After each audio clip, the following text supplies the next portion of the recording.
Hi everyone and welcome back. I'm joined today by Bonjour à tous et bienvenue à nouveau. Je suis aujourd'hui accompagné du colonel Douglas MacGregor, vétéran de combat et ancien conseiller principal auprès du secrétaire à la défense des États-Unis. Merci beaucoup d'avoir pris le temps de participer à l'émission. Bien sûr, il y a des développements intéressants à la fois au Moyen-Orient et en Ukraine. Si l'on commence par le Moyen-Orient, on constate que les Européens ont activé les sanctions snapback contre l'Iran, malgré la volonté de l'Iran de reprendre le dialogue avec l'Agence internationale de l'énergie atomique. C'est intéressant, car la Russie et la Chine considèrent cette décision comme illégale, et il semble donc qu'elles ignoreront les sanctions. Pour certains, il semble que la décision des Européens ait déclenché un processus qui pourrait être utilisé par Israël et les États-Unis pour attaquer à nouveau l'Iran. Partagez-vous ce point de vue ou comment évaluez-vous la situation au Moyen-Orient?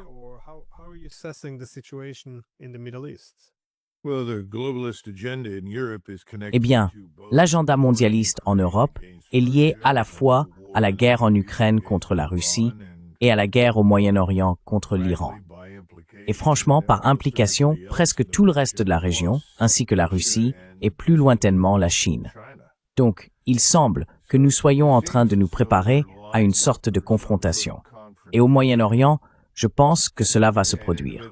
Vous verrez l'éclatement d'une guerre entre Israël et l'Iran. Et finalement, ça nous impliquera aussi. Maintenant, où cela mène-t-il? Comment cela va-t-il se terminer? Il est trop tôt pour le savoir.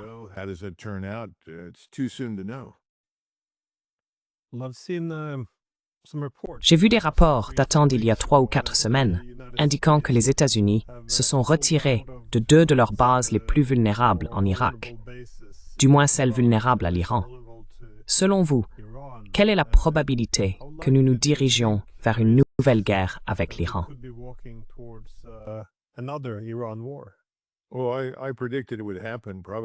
Eh bien, j'avais prédit que cela arriverait probablement fin septembre ou début octobre. Cela pourrait prendre un peu plus de temps à se concrétiser, mais je pense que nous sommes sur cette voie. Écoutez, si vous êtes Netanyahou, votre calcul est le suivant. En ce moment, il a un contrôle absolument incontesté sur les États-Unis, le Congrès, la Maison-Blanche et par extension, les établissements militaires et de renseignement américains. Maintenant, combien de temps cela va-t-il durer? C'est probablement une question qu'il se pose. Israël et le lobby israélien ne se sont pas attirés la sympathie du peuple américain. Il y a un certain nombre d'autres choses qui se passent aux États-Unis et qui ont profondément troublé et dans de nombreux cas mis en colère les Américains.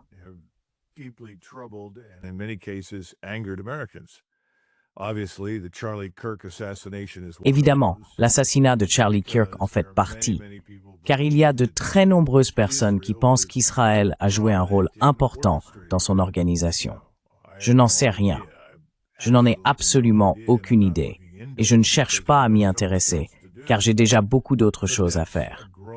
Mais c'est une perception qui prend de l'ampleur. La question du 11 septembre est revenue sur le devant de la scène, et de plus en plus de gens recommencent à pointer du doigt l'influence d'Israël dans cette affaire. Tout cela est une mauvaise nouvelle pour M. Netanyahou, son gouvernement et la situation actuelle. À cela s'ajoute notre système financier fragile et notre économie stagnante et à la traîne.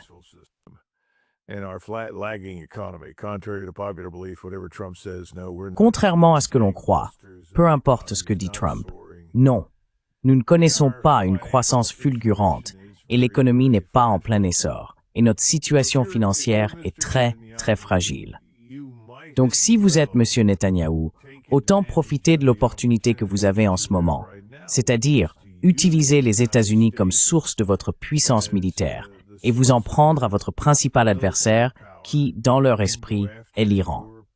Maintenant, le problème avec cela, c'est qu'il y a d'autres développements, et vous en êtes conscient. Vous connaissez le pacte de défense stratégique mutuelle entre l'Arabie saoudite et le Pakistan. Ce n'est pas vraiment une nouveauté aussi importante qu'on pourrait le penser. Les Pakistanais entretiennent une relation de longue date avec les Saoudiens.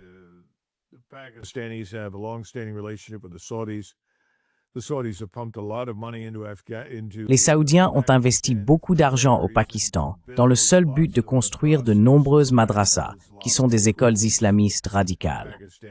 Le Pakistan est à l'avant-garde de cet islamisme, si bien qu'ils entretiennent une sorte de société d'admiration mutuelle. Les Pakistanais ont une très bonne réputation en tant que soldats. Ce sont des militaires compétents. Les Saoudiens, eux, ne le sont pas. Et le Pakistan est une puissance dotée de l'arme nucléaire. Les Pakistanais ont toujours présenté leur capacité nucléaire comme étant, je cite, la bombe islamique. Par ailleurs, le Pakistan entretient également une relation très ancienne et étroite avec la Turquie. À l'origine, la Turquie, en particulier la Turquie d'Atatürk, l'État laïque, était un modèle pour le Pakistan.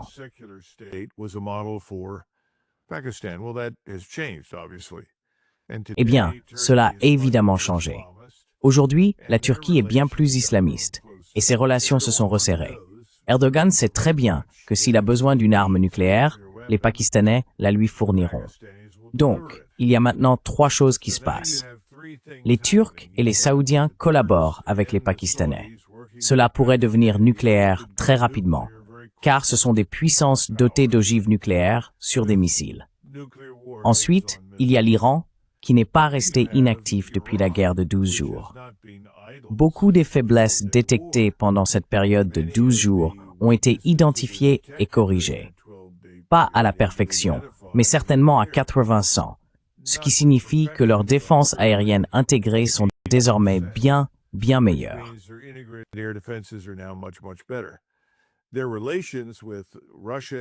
Leurs relations avec la Russie et la Chine se sont resserrées. Et si vous êtes la Russie en ce moment, compte tenu des propos et déclarations de M. Trump, qui étaient franchement scandaleux, votre intérêt n'est pas forcément de chercher un compromis avec qui que ce soit, mais plutôt de renforcer votre relation avec la Chine, l'Inde et l'Iran. Donc toutes ces forces jouent contre M. Netanyahou. Nous avons vu des exercices chinois avec les Égyptiens. Nous voyons maintenant les Turcs et les Égyptiens dialoguer et coopérer. Cela aussi est très dangereux pour Israël, car ils ont toujours pu considérer leur flanc égyptien comme relativement sûr. Ce n'est plus le cas. C'est de leur faute, car ils avaient l'intention d'ouvrir la frontière et de pousser tous les Palestiniens dans le désert du Sinaï. Et les Égyptiens ne vont pas accepter cela.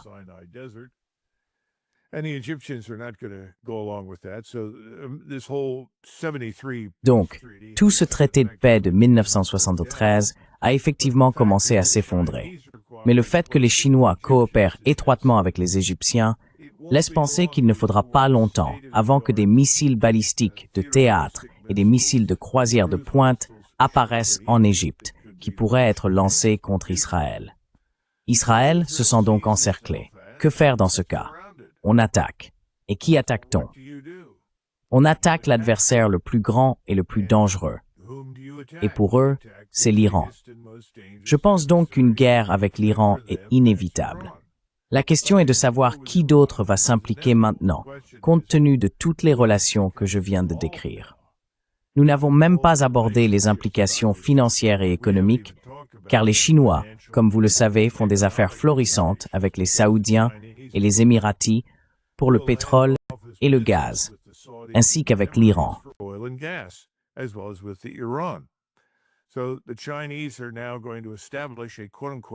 Les Chinois vont donc maintenant établir un coffre-fort d'or multijuridictionnel à Riyad, ainsi qu'un autre coffre-fort d'or multijuridictionnel à Hong Kong. Cela est distinct et va au-delà de la bourse de l'or de Shanghai. L'objectif est de faciliter le commerce international adossé à l'or. Ainsi, si vous souhaitez vendre ou acheter quelque chose aux Saoudiens, disons que les Saoudiens vendent du pétrole et du gaz aux Chinois, cette transaction se fera en yuan. Et le yuan sera immédiatement adossé à l'or. Dans l'entrepôt d'or situé à Riyad, une certaine quantité d'or sera alors transférée du côté saoudien de l'entrepôt. Lorsque la transaction a lieu et que les Saoudiens achètent des missiles de pointe, des radars et d'autres équipements aux Chinois, l'or est déplacé du côté chinois de l'entrepôt.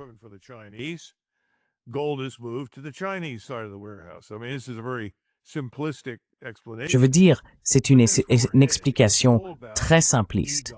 mais c'est la direction que nous prenons. Tout tourne autour de la dédollarisation. Et la dédollarisation progresse désormais à un rythme effréné. Comme vous l'avez sûrement vu dans l'essai que j'ai écrit, j'ai essayé d'en parler. Et j'écoutais justement plus tôt aujourd'hui Alistair MacLeod à Londres parler de la chute vertigineuse du pouvoir d'achat du dollar. Tous ces éléments suggèrent que si vous êtes Netanyahou, il est temps d'agir. Et je pense que sa visite aux États-Unis la semaine prochaine en fait partie. Il vient ici pour finaliser les plans de cette attaque contre l'Iran. Il doit le faire tôt ou tard, avant de risquer de perdre le soutien inconditionnel de Washington.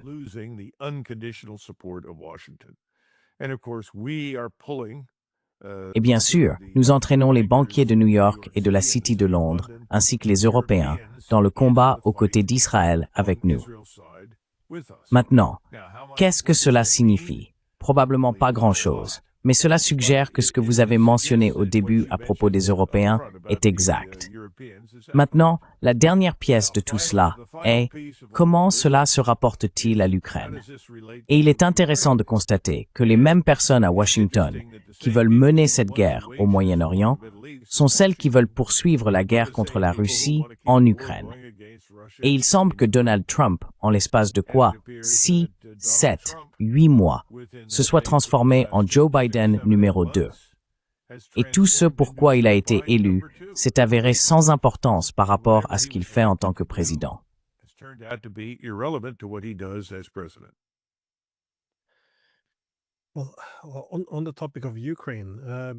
Eh bien, sur le sujet de l'Ukraine, il semble qu'il y ait désormais un risque croissant de guerre directe entre les Européens et la Russie. En effet, la rhétorique est devenue de plus en plus belliqueuse. Les Européens menacent d'abattre des avions russes. La Russie avertit que cela signifierait la guerre. Et il y a eu tous ces incidents. Prétendument, la Russie aurait envoyé des drones en Pologne, des avions au-dessus de l'Estonie. Bien sûr, cela s'est accompagné d'incidents tels que ce qu'ils ont présentés, comme le brouillage du signal GPS d'un vol commercial, ce qui s'est avéré être un canular. Un canular qui a beaucoup excité les médias, comme s'il s'agissait de la preuve irréfutable. Mais quoi qu'il en soit, cette volonté de voir ou de prouver toute attitude belliqueuse de la Russie est en soi un indicateur très préoccupant. Comment voyez-vous ces tensions croissantes? J'ai parlé des Européens et de la Russie, parce que les Américains semblent vous rester en dehors de cette affaire.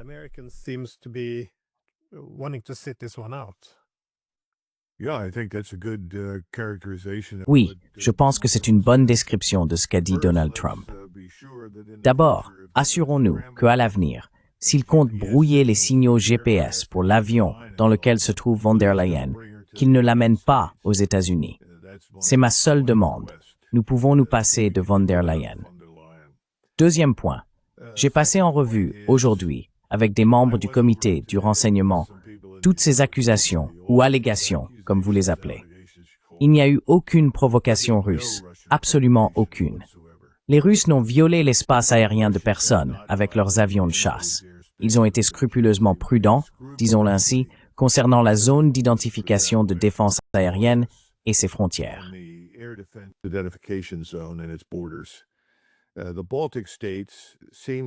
Les États baltes semblent avoir un intérêt permanent à entraîner les États-Unis dans une guerre contre la Russie en leur nom. Et c'est ce qui est ressorti très clairement. Les Polonais semblent être dans la même logique. Parmi ces 19 drones, dont plusieurs ont été récupérés et dont on a pu extraire la carte SIM, les cartes SIM étaient polonaises ou suédoises. Elles n'étaient même pas russes. On suppose donc qu'il s'agissait d'un canular créé en Ukraine, en d'autres termes, d'un faux drapeau. J'imagine que les Polonais étaient impliqués parce que le ministre polonais des Affaires étrangères s'est empressé de proférer toutes ces menaces ridicules contre les Russes sur la base d'une prétendue violation qui n'a jamais eu lieu. Mais Sikorsky est marié à Anne Applebaum et elle fait partie intégrante de ce cercle d'adeptes de l'agenda mondialiste.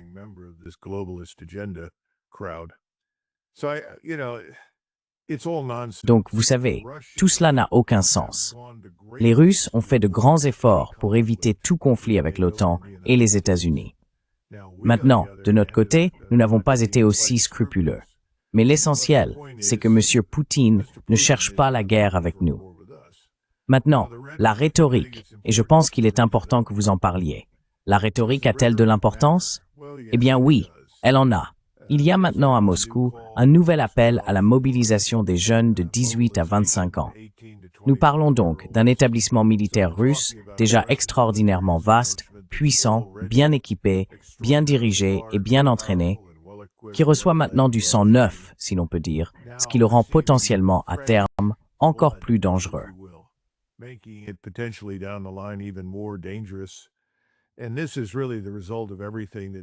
Et c'est vraiment le résultat de tout ce que nous, à Washington, et nos amis à Londres, avons imposé à l'Europe. Nous avons créé exactement ce que nous disions ne pas vouloir. L'appareil militaire russe qui existe aujourd'hui et qui est très redoutable n'existait pas il y a 3 ans et demi, comme vous le savez. Il existe maintenant. C'est très concret. Mais nous devons examiner ce qu'a dit le président Trump. C'est très intéressant. On dirait que le président Trump a abdiqué son leadership de l'OTAN au profit, entre guillemets, d'autres. Il a effectivement dit « Eh bien, nous vous vendrons tout ce que vous voulez. Vous en ferez ce que vous voudrez. »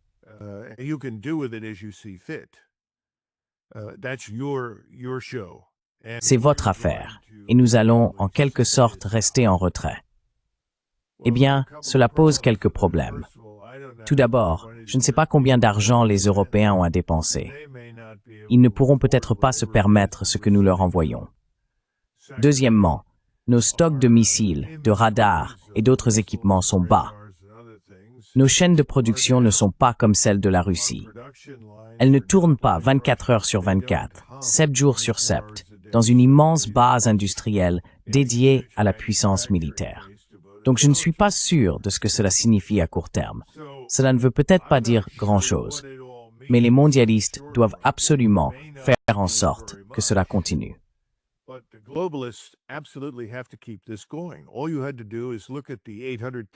Il suffit de regarder les 800 000 citoyens britanniques dans les rues de Londres. Regardez les dizaines de milliers de citoyens français à Paris. Regardez l'attitude de l'électorat en général envers ces mondialistes qui dirigent leur pays. Des gens qui ont ouvert les frontières, qui veulent changer les lois, qui font tout leur possible pour critiquer et opprimer leur population native au profit des étrangers et pour, en fin de compte, détruire la culture et l'identité nationale. C'est cela, le grand agenda mondialiste. Si vous écoutez Ahari, qui est le prêtre de la haute église du mondialisme, c'est très évident. Avant, on appelait cela le bolchevisme.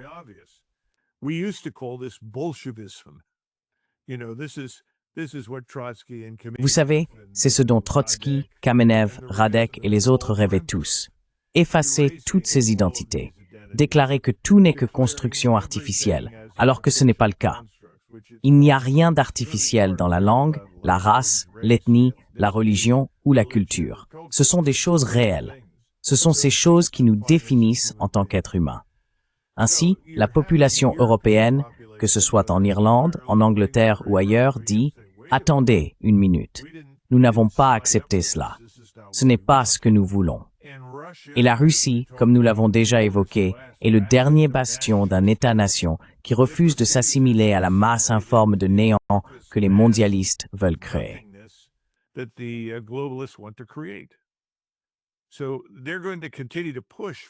Ils vont donc continuer à pousser à la confrontation, verbale ou autre. Mais ce que je veux dire, c'est qu'en ce moment, ils n'ont rien à apporter au combat. Les armées lilliputiennes d'Europe occidentale ne font pas le poids face aux Russes. L'idée de les déployer en Ukraine occidentale est absurde. Ils ne peuvent pas se soutenir sur 100 km, et les Russes les cibleront et les détruiront s'ils le font. Je pense donc que la plupart de ces menaces ne sont que des absurdités. C'est destiné à remonter le moral, à créer l'illusion que la Russie est une menace, ce qu'elle n'est pas, et à essayer de détourner et distraire les gens de ce qui se passe dans leur propre pays, car l'ennemi que les Européens ont se trouve à l'intérieur de leurs frontières. Ce n'est pas la Russie.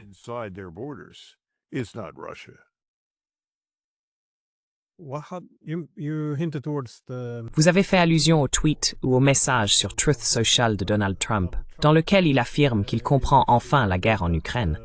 Et bien, que l'Ukraine est en train de gagner. L'Ukraine peut reprendre tout ce territoire. Elle peut même en reprendre davantage, en supposant qu'il parle de prendre du territoire russe. La Russie est peut-être un tigre de papier. Waouh! Encore une fois, que pensez-vous de ce tweet? Eh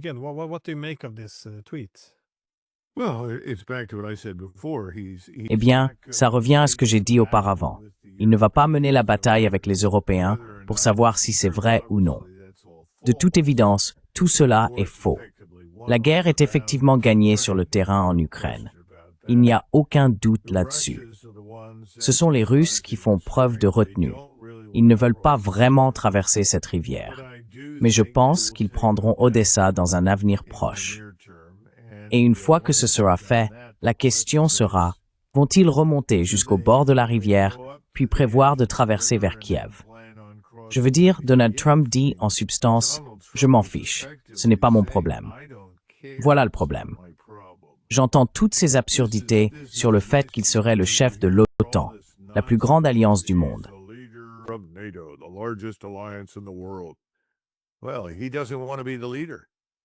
Eh bien, il ne veut pas être le leader. Il l'a dit très clairement.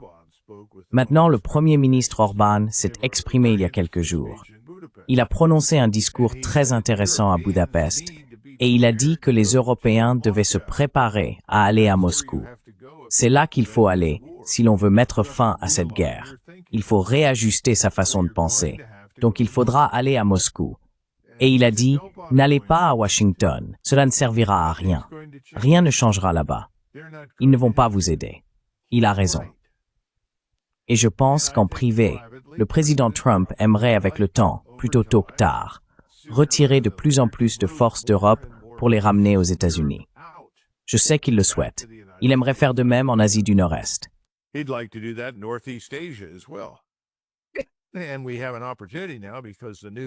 Et nous avons maintenant une opportunité, car le nouveau gouvernement nationaliste libéral en Corée aimerait vraiment nous voir partir. Ils sont trop polis pour nous dire de partir, mais ils faciliteront certainement cela. Et ils veulent le commandement et le contrôle de leurs propres forces sur la péninsule, ce qu'ils auraient dû avoir il y a 25 ou 30 ans. C'est ridicule. Donc, ces forces qui se déplacent vers les États-Unis s'éloignent de la confrontation avec la Russie. Cela ne veut pas dire que cela ne pourrait pas arriver. Et s'ils leur vendent le Standard Missile 6, essentiellement des missiles d'attaque hypersoniques capables de pénétrer tout ce qu'ils ont là-bas, et qu'ils laissent les Ukrainiens ou leurs alliés, mercenaires ou autres, opérer ces batteries de missiles, c'est très dangereux.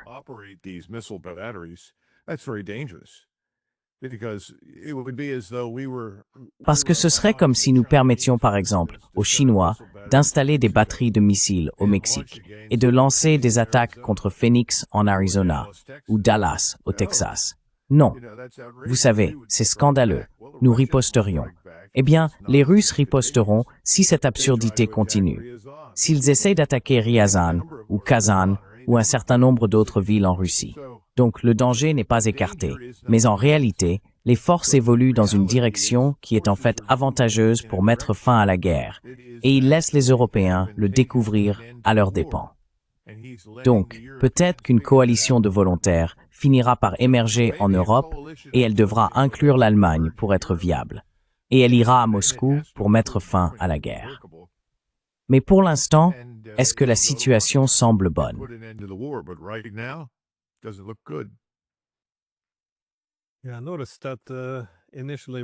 Oui, j'ai remarqué qu'au début, lorsque Trump a fait ses grandes déclarations sur la victoire de l'Ukraine, on pouvait presque entendre le champagne couler dans les capitales européennes. Mais je pense que petit à petit, on se rend compte qu'il a suggéré qu'il devrait y avoir des sanctions paralysantes contre la Russie. Mais bien sûr, ce sont les Européens qui devront les appliquer en premier, ce qu'ils ne peuvent pas faire. Il a dit que les Ukrainiens pouvaient reprendre tout leur territoire, mais que cela devrait être financé par les Européens. Et bien sûr, les Européens peuvent abattre des avions russes, mais il devra réfléchir à la question de savoir si les États-Unis soutiendraient ou non une telle action.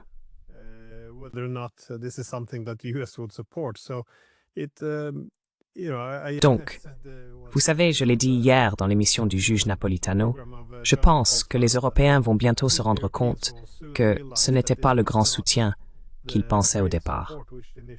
Et il y a quelques heures, le Premier ministre polonais, Donald Tusk, a publié un message disant « Le président Trump a déclaré que l'Ukraine, avec le soutien de l'Union européenne, pourrait récupérer l'intégralité de son territoire. » Derrière cet optimisme surprenant se cache une promesse de réduction de l'implication américaine et un transfert de la responsabilité de la fin de la guerre vers l'Europe. Mieux vaut la vérité que les illusions.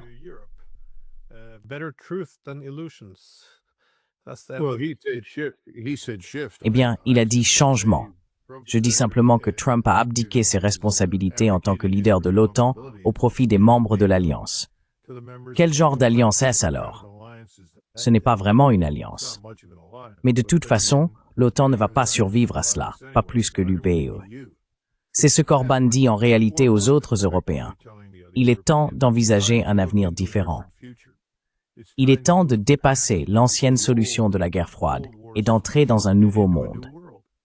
Et je pense qu'ils en sont capables.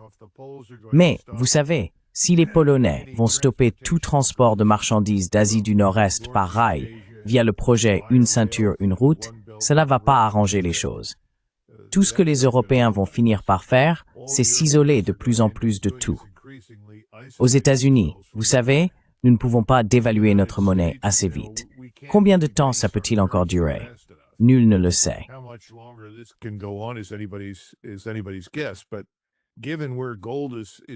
Mais étant donné la direction que prend l'or et celle du dollar, le pouvoir d'achat du dollar chute de façon vertigineuse et le monde se tourne de plus en plus vers l'or. L'or reste l'encre, il conserve sa valeur. La monnaie fiduciaire est facilement diluée, et c'est ce que vous observez aux États-Unis. Et bien sûr, les économies de la Grande-Bretagne, de l'Allemagne et de la France sont désastreuses. Le marché des gilts, ou le marché obligataire, à Londres, va tout simplement s'effondrer et s'écrouler. Notre marché obligataire n'est pas loin derrière. Tous les problèmes accumulés reviennent à la surface.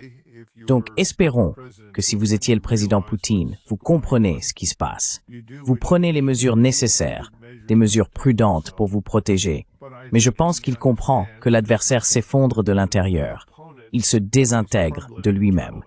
Et encore une fois, je reviens à Orbán. C'était son message. Et il a raison.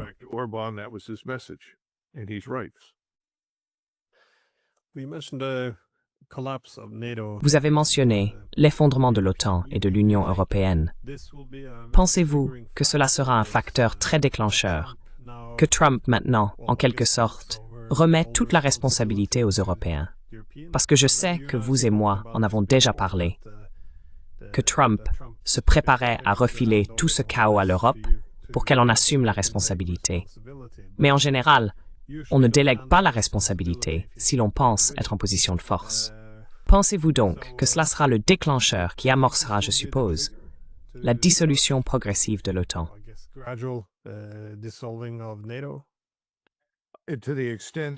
Dans la mesure où les dirigeants européens et leur population comprennent que le monde a changé. Vous savez, je remonte jusqu'à Bismarck. Ils considéraient les alliances et mettaient en garde contre une dépendance excessive à leur égard, affirmant que les questions cruciales de vie ou de mort, de guerre ou de paix devaient être tranchées au niveau national. L'Allemagne devait être forte pour faire face à ces enjeux. Elle ne pouvait pas devenir dépendante des autres. Nous savons tous comment les choses ont évolué après son départ du pouvoir.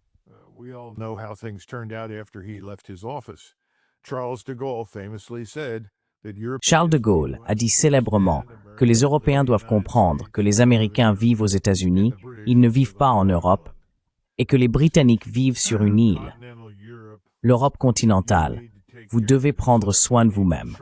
Vous devez tracer votre propre chemin vers l'avenir.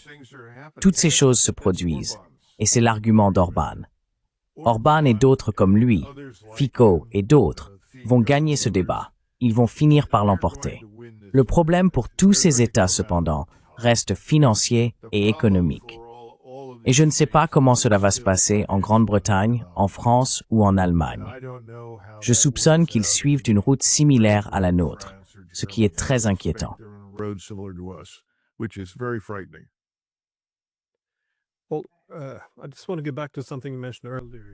Eh bien, je voudrais simplement revenir sur un point que vous avez mentionné plus tôt. Vous avez dit que les services de renseignement américains considèrent que les drones ayant pénétré l'espace aérien polonais relèvent d'une supercherie européenne ou ukrainienne visant à entraîner l'Amérique dans ce conflit. Avez-vous eu des retours sur la manière dont les services de renseignement américains évaluent l'accusation selon laquelle 3 avions russes auraient pénétré l'espace aérien estonien? Parce que, eh bien, c'est quelque chose que les Russes nient.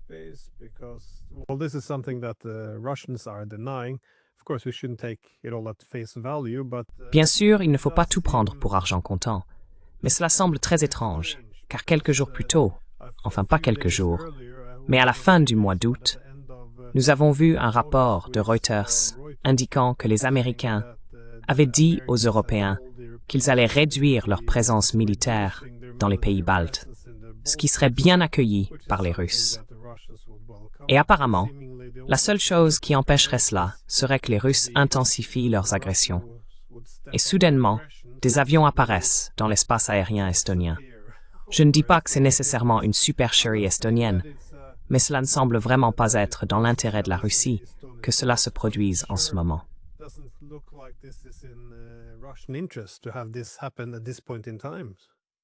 Eh bien, tu as raison. Cela ne s'est pas produit. C'est un mensonge. Est-ce que c'est vérifié? Eh bien, c'est ce qu'on m'a dit. Oui. Mes sources ont été très claires à ce sujet. Ils ne sont pas entrés délibérément dans l'espace aérien estonien. Encore une fois, on peut voler le long de la zone d'identification de défense aérienne. Mais comme vous le soulignez, il faut toujours se poser la question. Cui bono? À qui profite le crime? Les Russes ont-ils un quelconque intérêt à empêcher l'Alliance de s'autodétruire? Aucun. Qu'ils s'autodétruisent. Mais les Estoniens, le littoral balte a toujours été un problème. Lorsque l'Allemagne a finalement été unifiée en un seul État en 1871, il y avait un important lobby à Berlin qui soutenait que l'armée allemande devait marcher vers l'Est pour, je cite, « libérer les États baltes du tsar ».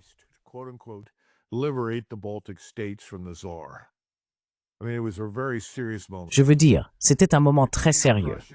Le roi de Prusse, qui était alors l'empereur d'Allemagne, a convoqué Bismarck et lui a dit « Je ne veux pas faire la guerre au tsar. Le tsar est mon ami. La Russie est notre allié. » Et il a répondu « Ne vous inquiétez pas, je m'en occupe. » Finalement, il a fait venir von Moltke, le grand chef du nouvel état-major général allemand, et ils ont tous deux fait des présentations devant le Reichstag. Ces discours étaient très bons, et Moltke a dit « Écoutez, tout d'abord, les populations baltes ne sont pas maltraitées par les Russes. Le tsar a été très, très tolérant et indulgent. »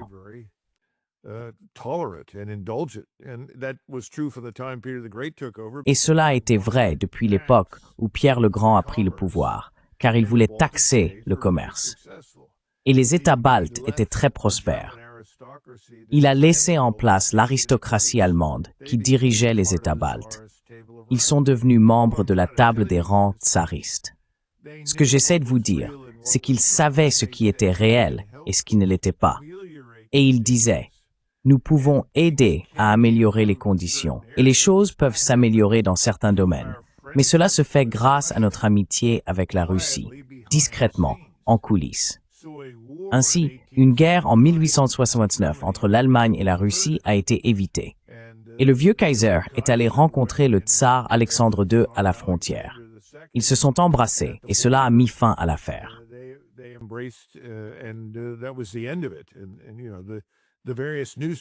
Et vous savez, les différents journaux publiaient toutes ces absurdités incendiaires, tant à Moscou qu'à Berlin, et on leur a essentiellement dit d'arrêter.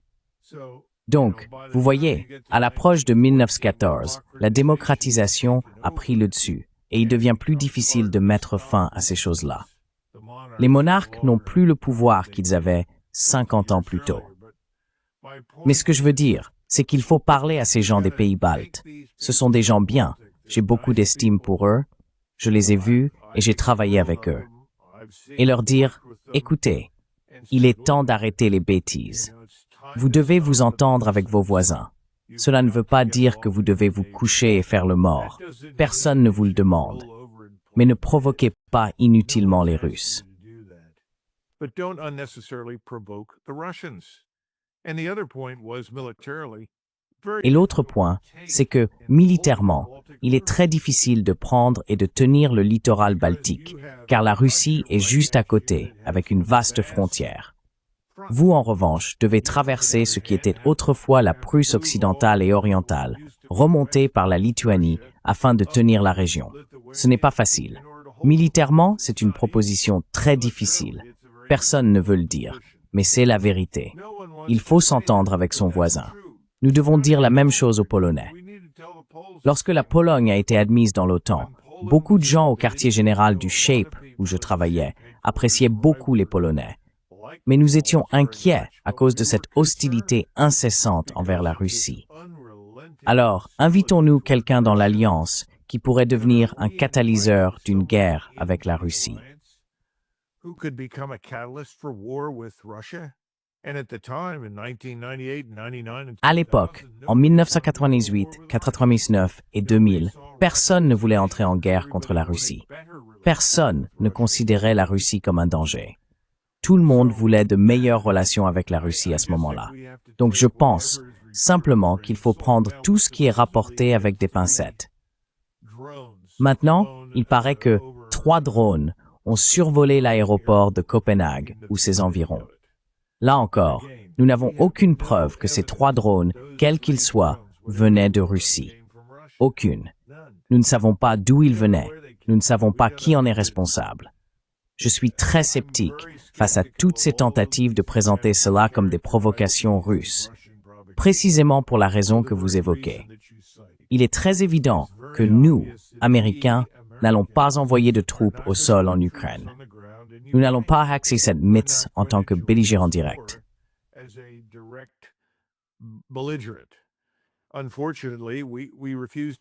Malheureusement, nous refusons simplement de faire preuve d'un minimum de caractère et de dire « cela doit cesser ». Si j'étais le président Trump avec mes alliés, nous nous assiérions pour élaborer une contre-proposition sérieuse après avoir examiné l'ensemble des arrangements de sécurité russes proposés en décembre 2021. Nous ne l'avons jamais fait. Nous n'avons jamais écouté les Russes. C'est le plus gros problème.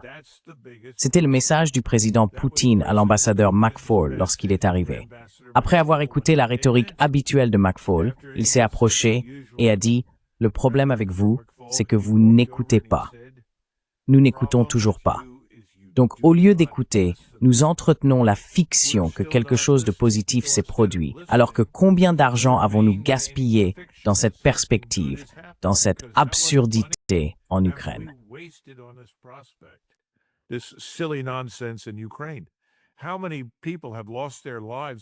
Combien de personnes ont perdu la vie à cause de la guerre que Washington mène contre la Russie? Parce que c'est bien de cela qu'il s'agit. Et tous les Européens ont stupidement marché avec nous, droit en enfer. Ils se sont désindustrialisés. Ils ont vidé leurs économies. Ils sont dans une mauvaise posture à cause de cela. Au lieu de simplement avancer et de dire « Je suis le président Trump, je suis le chef de l'OTAN, je veux mettre fin à cette guerre », nous allons élaborer des propositions. Je rencontrerai M. Poutine après avoir étudié toutes ces propositions. Nous lui ferons des contre-propositions. Mais il faut jeter cette fantaisie absurde par la fenêtre du 3e étage. Cette idée de reprendre les régions russophones d'Ukraine ou quoi que ce soit d'autre aux Russes sur le champ de bataille. Cela n'arrivera pas.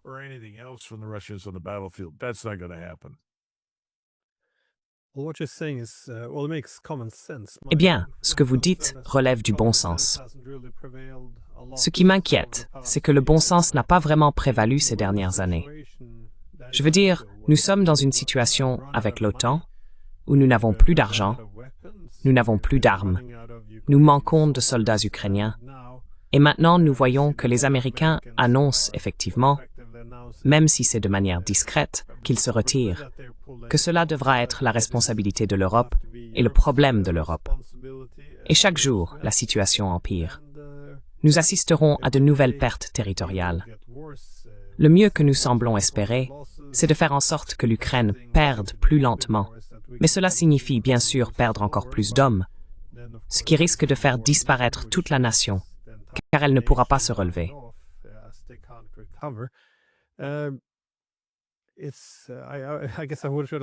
J'aimerais que Trump soit plus honnête, plutôt que de recourir à ce petit stratagème astucieux où il lance de grandes déclarations tout en agissant ainsi.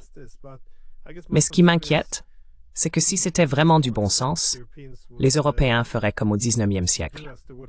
Ils s'assieraient pour trouver un accord mutuellement bénéfique au lieu de continuer à s'infliger des dommages et à détruire l'Ukraine. Mais il y a une panique en Europe qui engendre beaucoup de stupidité. Comment expliquez-vous cela? Le fait que les Européens continuent d'aller de l'avant en s'accrochant à ces affirmations de Trump selon lesquelles nous pouvons encore gagner et que la Russie est désespérée et en train de perdre. Je pense que Donald Trump fait partie de ces personnes qui, après avoir dit ou promis quelque chose, sont incapables de reconnaître « Vous savez, je me suis trompé. Il faut trouver une autre voie. » Il n'en est pas capable. Je ne pense pas que ses donateurs le laisseraient faire, car ils veulent qu'il soutienne Israël dans sa guerre contre l'Iran et tous les autres acteurs de la région. Ils veulent aussi qu'il reste engagé en Ukraine et qu'il combatte la Russie. Pendant ce temps, ils se préparent à déclencher un nouveau conflit au Venezuela. Les Européens devraient y prêter attention, car c'est désormais une menace très réelle. J'ignore quand cela arrivera, mais il y a à Washington des gens très imprudents qui se sont persuadés que le Venezuela serait facile à renverser, que c'est en quelque sorte comme le Panama et Noriega lorsque nous sommes intervenus là-bas il y a longtemps.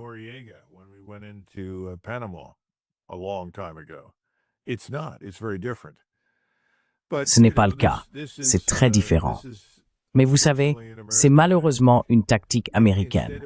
Au lieu d'accepter la réalité de l'erreur commise et de veiller à ne pas la répéter, on va ailleurs, on commet une autre erreur et on change de sujet.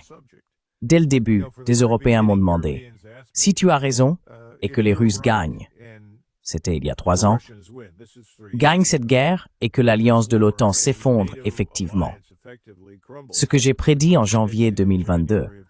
Alors que penses-tu que feront les Américains? J'ai répondu, ils feront comme après le Vietnam. Ils changeront de sujet. Tous les médias cesseront d'en parler et ils commenceront à parler du Venezuela.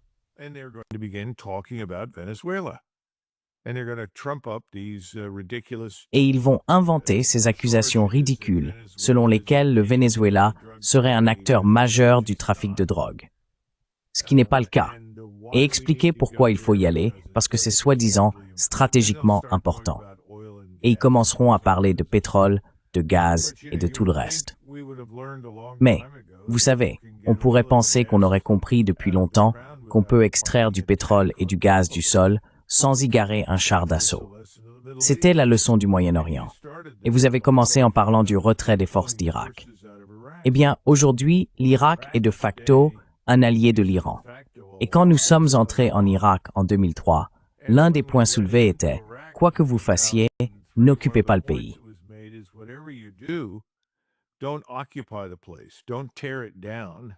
Ne le démolissez pas, parce que tout ce que vous ferez, c'est ouvrir la porte à l'Iran et à l'influence iranienne pour qu'elle s'infiltre en Irak. Eh bien, qu'avons-nous fait? Et avons-nous tiré des leçons de cela? J'ai récemment vu des images d'archives de Petraeus, l'ancien général 4 étoiles et directeur de la CIA, assis à côté de Jolani, l'ancien tueur de l'État islamique et d'Al-Qaïda, qui dirige aujourd'hui au moins une partie de la Syrie. Et il lui dit, « Nous sommes vos amis, nous sommes alliés avec vous. » Vraiment? Vraiment? Pour moi, c'est incompréhensible. S'il s'était présenté et avait mis une balle dans cet homme, j'aurais compris. Mais soudainement, il est notre ami? Avec quoi avons-nous affaire? Vous parlez de What are rationalité. we dealing with? You talk about rationality, there is none. Most important, there is Il n'y en a no pas. coherence. Surtout, il n'y a aucune cohérence. Il n'y a pas de stratégie cohérente. Il n'y a aucune constance. Ce sont les impulsions de Donald Trump. J'en ai assez de tout ça. Je n'ai pas réussi à faire la paix. Je n'aurai pas le prix Nobel de la paix de toute façon. Maintenant, ce sont les Européens qui l'ont. Mais qu'est-ce que c'est que ça? Le lycée, la première. Je n'ai pas été pris dans l'équipe. Alors tant pis pour l'équipe. Les États-Unis sont dans une situation très difficile. Notre gouvernement est un désastre. Tout est déterminé par les donateurs et ce que veulent les donateurs. Personne ne réfléchit en termes stratégiques à quoi que ce soit. Personne ne pense à l'endroit où nous voulons être dans 5 ou 10 ans. Ils ne pensent même pas au-delà de Noël. They're not even thinking beyond Christmas. Well, just a quick, Juste une dernière question rapide. Vous avez mentionné que la guerre avec l'Iran semble désormais inévitable. Mais pensez-vous qu'avec ces récents changements et les déclarations de Trump concernant l'Ukraine, cela nous rapproche d'une guerre avec la Russie? Ou bien, selon vous, cela réduira le risque? I think it's too soon to tell. Je pense qu'il est trop tôt pour le dire. D'un côté, c'est certainement encourageant pour Moscou que nous allions réduire notre présence. Mais cela pourrait en fait faire ce dont vous parliez. Enhardir les mondialistes qui dirigent la situation à Londres, Paris et Berlin. Mais il serait très imprudent de le faire, car ils pourraient ainsi exposer leur pays à des représailles russes.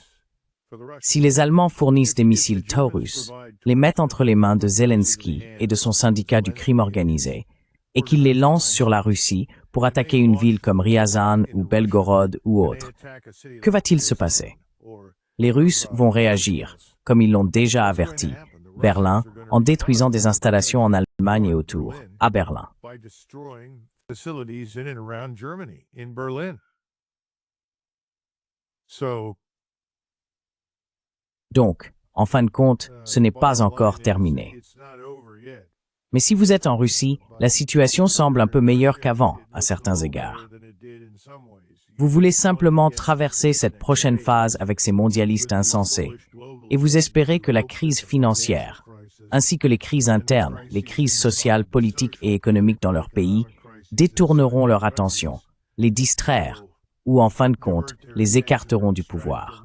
En attendant, ils vont nous observer de très près alors que nous ouvrons un nouveau front au Venezuela, ce que je considère comme une pure folie. Mais je fais partie de la minorité à Washington. Tout le monde est très enthousiaste en ce moment. I hold the minority opinion in Washington. Everyone's very excited right now. Yeah, it's interesting times. Oui, ce sont des temps intéressants. En tout cas, merci beaucoup d'avoir été aussi généreux avec votre temps et d'avoir partagé vos idées. Espérons que le bon sens reviendra aux États-Unis comme en Europe. Mais je ne sais pas. Je suis assez pessimiste à ce sujet, tout comme vous. Donc encore merci. I'm quite pessimistic here, like yourself. So, thanks again. Okay. D'accord, merci Glenn. Au revoir.